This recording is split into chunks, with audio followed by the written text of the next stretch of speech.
Halo teman-teman, perkenalkan nama saya Adriano Revelwarin.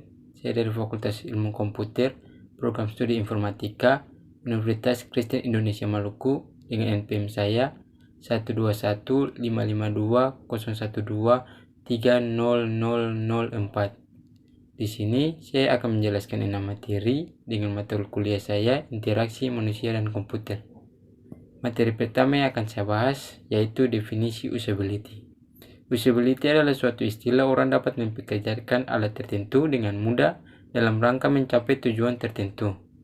Jadi, usability menurut IMK adalah suatu sistem yang dapat bekerja dengan baik apabila dipergunakan secara maksimal oleh pengguna, sehingga sistem bermanfaat secara maksimal. Materi yang kedua yang akan saya bahas yaitu prinsip-prinsip usability. Prinsip usability adalah prinsip atau bakat, kemampuan, ketangkasan yang dapat dipergunakan dalam pembelajaran dan manusia sendiri. Untuk mencapai sebuah tingkat usability yang baik bagi para pengguna, dibutuhkan 4 prinsip yang paling mendasar, yaitu yang pertama, learnability, yang kedua, flexibility, yang ketiga, robustness, yang keempat, attitude. Materi ketiga yang akan saya bahas yaitu penentu keberhasilan sistem. Yang pertama, berguna, yang kedua, dapat digunakan, dan yang ketiga, digunakan. Materi keempat yang akan saya bahas yaitu komponen penentu daya guna. Yang pertama, learnability, adalah bagaimana kualitas sistem dapat dipelajari dan digunakan dengan mudah. Yang kedua, efisiensi.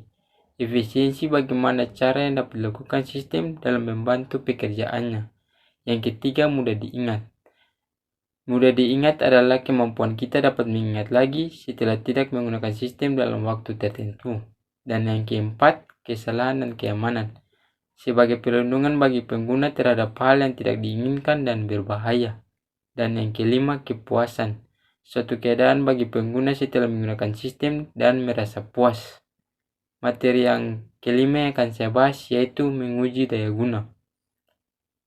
Dalam menguji daya guna, yang pertama, proses untuk mengukur karakteristik interaksi manusia dan komputer dari sebuah sistem. Yang kedua, untuk mengidentifikasi kelemahan-kelemahan antarmuka sehingga perancang dapat memperbaikinya secara cepat.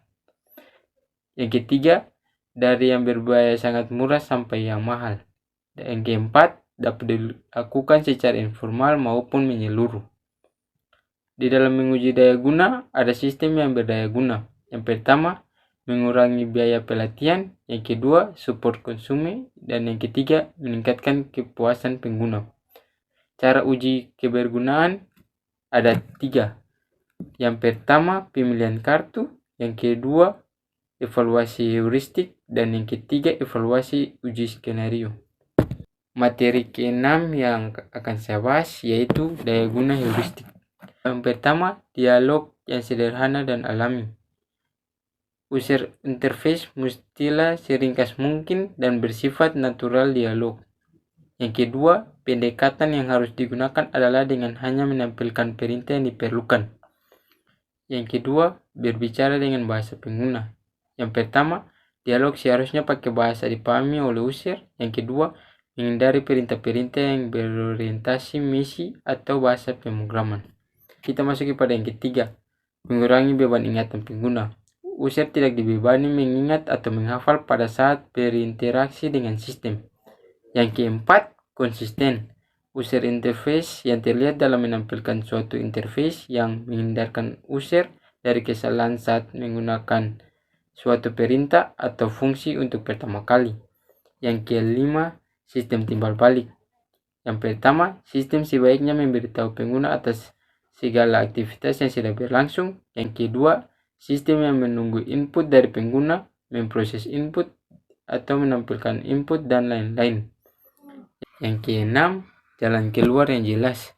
Sistem harus dapat memberikan penjelasan tentang kondisi dan solusi untuk menghindari user terjebak dalam tampilan-tampilan yang tidak diinginkan saat berinteraksi dengan sistem. Yang ketujuh, jalan pintas, berguna untuk dapat membantu user dapat menggunakan berbagai fungsi dengan mudah. Yang ke-8, pesan kesalahan yang baik, Sistem sebaiknya menggunakan mekanisme pemberitahuan kesalahan dan menunjukkan situasi bahwa user berada dalam kondisi bermasalah serta membantu user untuk lebih memahami sistem. Yang kesembilan, mencegah kesalahan. Sistem interface yang baik harus mampu membuat user menghindari kesalahan.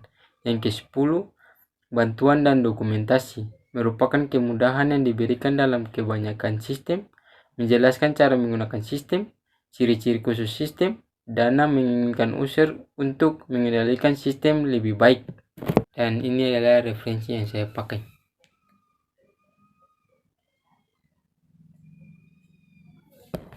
Sekian materi dari saya dan terima kasih.